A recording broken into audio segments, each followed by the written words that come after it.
முட்டாள் கழுதை. ஒரு நாள் காட்டின் ராஜாவான சிங்கம் ஒரு யானையுடன் சண்டையிட்டது. சண்டையில் பலமாக அடிபட்ட சிங்கம் வலியால் துடித்தது. வலியால் வேட்டையாடவும் முடியவில்லை, மிகுந்த பசியாகவும் இருந்தது.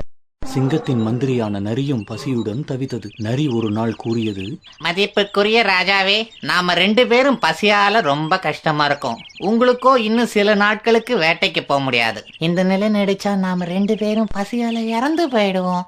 மந்திரியே, அடிப்பட்ட என் காலை வச்சு கொண்டு நான் என்ன வேட்டைக்கு போவது? நீ ஒரு காரியம் செய், ஏதாவது ஒரு மிருகத்தை இங்க அழைச்சிட்டு வா, நான் அதை கொன்னுடுறேன். நாம 2 பேரும் திருப்தியா சாப்பிடலாம். நான் என்னால முடிந்த மட்டும் முயற்சிக்கிறேன் ராஜா. நரி அவ்விடமிருந்து சென்றது. வழியில் ஒரு கொழு கொழு கழுதையை பார்த்து நரிக்கு ஒரே சந்தோஷம். நண்பா, நீ எப்படி இருக்கிற? உன்னை பார்த்து ரொம்ப நாள் ஆயிடுச்சுப்பா. ரொம்ப மெலிஞ்சு போயிட்ட. ஆமாப்பா, என் எஜமா என்கிட்ட அளவு மீறி வேலையை வாங்கிக்கிறான். சாப்பாடு மட்டும் கொடுக்கறதே இல்லப்பா, அதனால தான் ரொம்ப களைப்பா இருக்குது. நண்பா, நான் உன் நிலை கண்டு ரொம்ப வருந்துறேன். நீ ஏன் என் கூட வரக்கூடாது?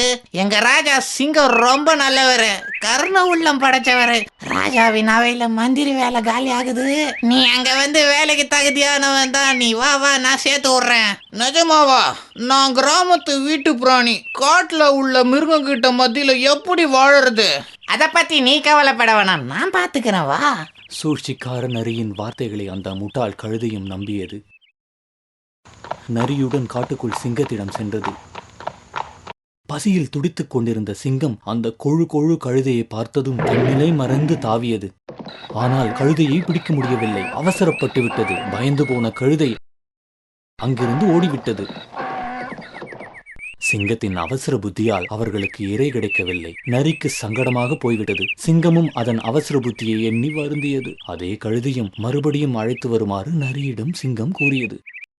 நரியும் அந்த கழுதையை தேடிச் சென்றது. கழுதையை கண்ட நரி அதிசயத்துடன் கேட்டது, ஓ நண்பா, நீ ஏன் அப்படி ஓடிட்ட?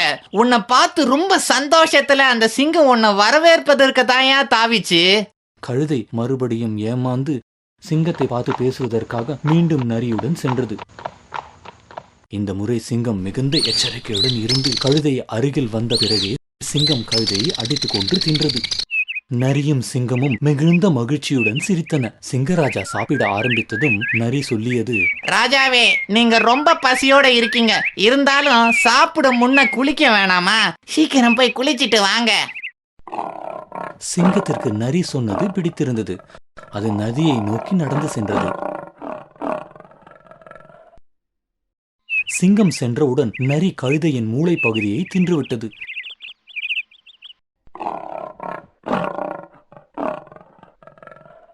சிங்கம் குளித்துவிட்டு திரும்பி வந்து சாப்பிட துவங்கியது. கழுதையின் மூளையை தேடியது. ஏனென்றால் சிங்கத்திற்கு கழுதை மூளை என்றால் கொள்ளை பிரியம்.